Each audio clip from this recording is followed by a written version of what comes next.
Ladies and gentlemen, welcome into week 6 edition of my top 10 best bets video. Ladies and gentlemen, this morning I woke up, I was taking a look at the slate, I was taking a look at some games that I liked.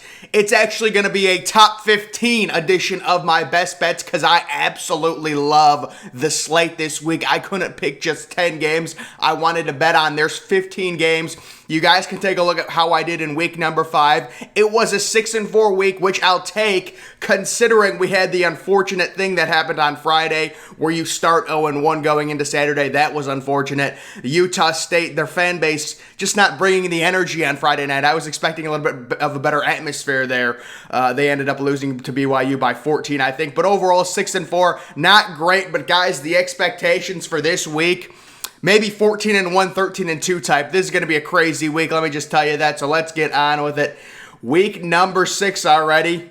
Got some nice little animations there. We've got Coastal Carolina at Arkansas State. The over 70. Coastal Carolina is scoring at a crazy clip right now. They've got a veteran good quarterback. For you guys who don't know, Arkansas State moves their offense at a crazy fast pace, very high tempo throughout the entire game.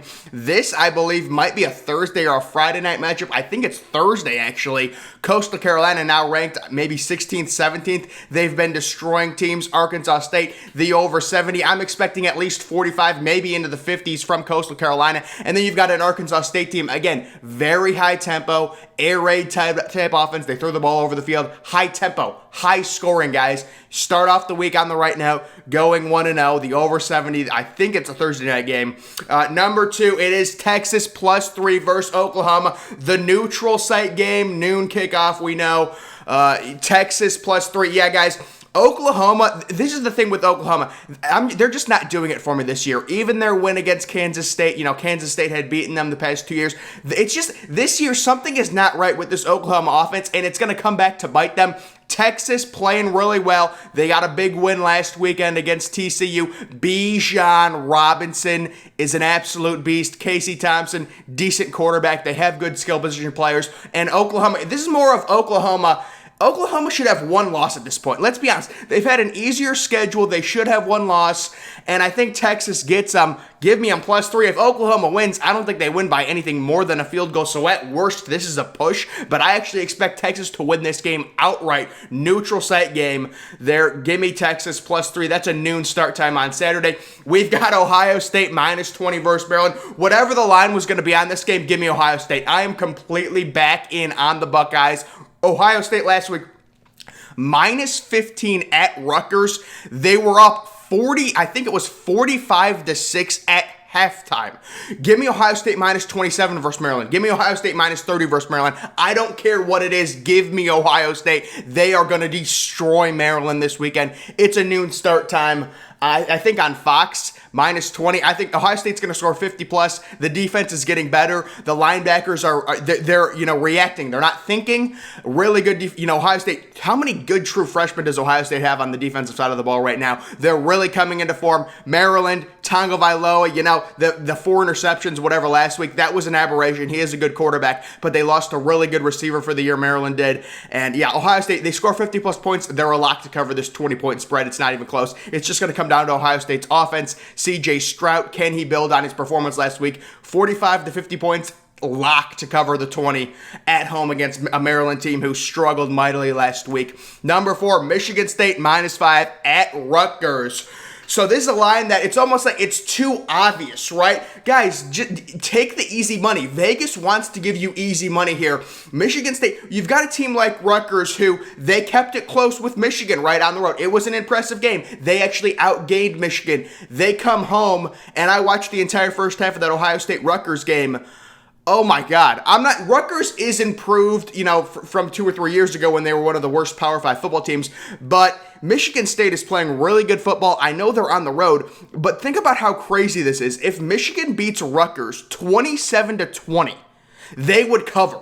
Like I would be, if Michigan State wins 27-20 over Rutgers, I'd be like, wow, Michigan State didn't play that well. Like, that's how good Michigan State's been. They would cover 5 points. They only have to win by 5 points. I know it's at Rutgers. They never sell it out. You know, it's never a huge crowd there. They're not going to have to deal with much if you're Michigan State. Kenneth Walker and Michigan State should run all over Rutgers. I'm expecting a 14, maybe 21-point win over the Scarlet Knights there. So Michigan State -5. Easy money. Easy money.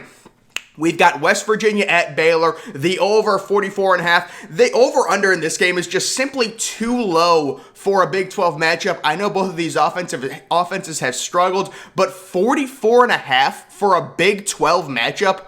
Give me the over. I mean, you're just giving me money at this point. Come on, guys. Number 6, Georgia Tech, -3 at Duke. Duke is really bad. I mean, they are really, really, really bad, and Georgia Tech, I know they've struggled the past few weeks. The Pittsburgh game wasn't good, but they just have to win by over a field goal at Duke. I know it's on the road. You know, Duke has no home field advantage. That's an easy 3-point cover for Georgia Tech. Moving on to number 7, SMU at Navy, the under 57.5. So SMU really has this high-powered offense, and oh, this was the one. I'm using the reverse psychology. You've got this quarterback, Tanner Mordecai, who throws, 5 touchdowns a game. But the thing is, I think this is their game. They're due for a letdown. They're due for a game where maybe they struggle a little bit. We know Navy doesn't throw the ball. You're talking about one team who does not throw the ball. They want to take up 8-9 minutes of the clock with one singular drive. 57.5 is a lot to cover. All Navy really has to do is hold SMU, I would say, under 40. And the under hits easily here, folks. Again, you're talking about one team. They don't throw the ball. They don't throw it. And SMU, they've been hot. They're scoring a lot of points. That's why the over-under is 57.5. But it's like the reverse psychology tells me this is the week. SMU, Tanner Mordecai, maybe struggling a little bit. What's that I smell? I smell something. I smell a rainstorm potentially brewing in that SMU Navy game. The under's going to hit. It smells. Ooh, it's the fall season. You can smell it. I smell a nice little candle. Number 8, Wisconsin, -8.5 at Illinois. Illinois is the worst team in the Big Ten. They're worse than Rutgers. I understand Wisconsin has not looked good. I'm not saying Wisconsin is this really good team. 8.5 is too small. I mean, if Vegas would have said Wisconsin -10, I would have been like, I probably still would have picked Wisconsin, honestly. -10. I mean, Illinois is the worst team in the Big Ten. The Illinois did upset Wisconsin at home a few years ago. I know that. But Wisconsin getting back on track a little bit. This may be like a game kind of like Penn State, Indiana last week where it's like 24-0. Like, we know Wisconsin's offense isn't good, but their defense is really good. They're a 1-3 team that's actually better than 1-3. I'm not saying they're the superpower, but I think they should really be 2-2. They've had a tough schedule to start the season. So Wisconsin, -8.5. It's just going to come down to them scoring. Grammars, can they score a lot? I'm not expecting them to allow Illinois, maybe more than 10 points. Honestly, the under might be a good pick in this game, but I'm guessing the over-under is probably low 40s for this game. There's not going to be a lot of points scored. Number 9, Penn State +2.5 at Iowa. I was also thinking about the under in this game. I almost feel like unless some fluky plays happen, the under is an absolute lock. These two teams, Sean Clifford, I just don't know if I can buy them. But it's just like these two teams are so evenly matched. If you're going to give me 2.5 points for one team, like I could see Iowa winning this game 17-16. If that happens, the 2.5, I still win. So if you're going to give me 2.5 for Penn State, I'm going to take that. And Penn State's really had a good start to this year. We're going to have to see what ends up happening. They have a really tough schedule coming up, but it's 2.5. Iowa, the thing that I'll say about Iowa is they've gotten a lot of turnovers, and turnovers tend to be more fluky, more lucky. Their offense is very challenged. Penn State's offense is also challenged to a degree. They're limited a little bit with Sean Clifford and his limitations, but overall, the thing with Iowa, they just don't get a lot of yards. So I could see a game when maybe Iowa isn't forcing the 2 or 3 interceptions, them really struggling to score offense. They really use turnovers and field position to really generate many of their points. When those turnovers don't come, it's going to be very tough for Iowa to sustain drives and really score touchdowns. I know they scored 51 points against Maryland. That was an aberration based mainly on turnovers. Give me Penn State. This is going to be a very close, low-scoring game. What is the matchup? 3 versus 4? I think Iowa's ranked 3 now. Penn State's 4. That's a crazy matchup. 4 o'clock start time there in the afternoon, by the way, guys. And then we've got Oregon State -3 at Washington State. Oregon State is a really good football team, ladies and gentlemen. They need to start getting some respect. They're only -3 at Washington. For those of you guys that haven't been paying attention, I really like this Oregon State team. Maybe a sneaky playoff team. They only have one loss. We'll have to see. But -3 at Washington. You know, Washington State has had some good games. They had a really good game against Cal. But last week, but Oregon State in their offense, their high-powered offense, oh, give me -3. Washington State's not that good. They're not that good. I know they're on the road, but they're not that good. Moving on to number 11, it is TCU -1.5 at Texas Tech. So another kind of, reverse psychology. TCU suffering that tough loss last week at home against Texas. They're due for a good performance, and Texas Tech really just isn't that good. I've been high on TCU from the beginning of the season. They're only 1.5-point favorites. I think they win by a touchdown at least at Texas Tech. Give me TCU to cover the 1.5 there. Number 12, it is, I love Buffalo. Buffalo +5.5 at Kent State. I think Buffalo wins this game outright personally. I've bet on Buffalo several times. Sometimes it's worked out for me, other times it hasn't. But I think Buffalo is a very undervalued MAC school. And I could see them winning that game outright against Kent State. I'd probably favor them by 2 or 3 points personally.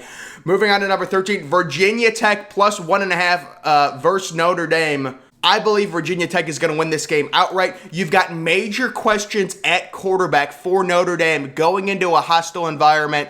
At Virginia Tech, that's like a 7:30 start time, I think, on ACC Network, unfortunately. Number 14, Utah at USC. The over 51. This was more of a late night vibe type of deal. What is this game on at 10:30? I'm picturing a higher scoring affair.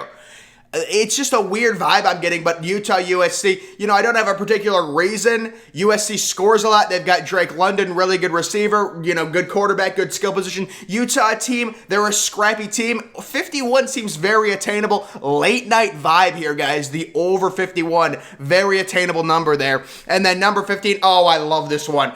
Arizona +16 versus UCLA. I actually think this Arizona could potentially win this game, but I definitely think they'll cover the 16. UCLA season is spiraling out of control right now. Arizona has not won a game. I believe they've lost 16 or 17 straight games. You could say, well, they're terrible. I look at it as, well, they're due for a better performance. +16, that's over 2 touchdowns. They should definitely keep it within that. At home against UCLA in the nightcap. So, guys, those are my top 15 best bets for this week. It is week 6 already. It's the fall time. The leaves are changing. It is beautiful. We're waiting for this weather. I need like 50-degree weather is what I really need. We're waiting for it. Hopefully, we get some of that this week. But, guys, that is going to do it for this video. Make sure you are following me on Twitter. Link to that's always in the description. I'm, of course, the Depressed Ginger. Thank you for watching.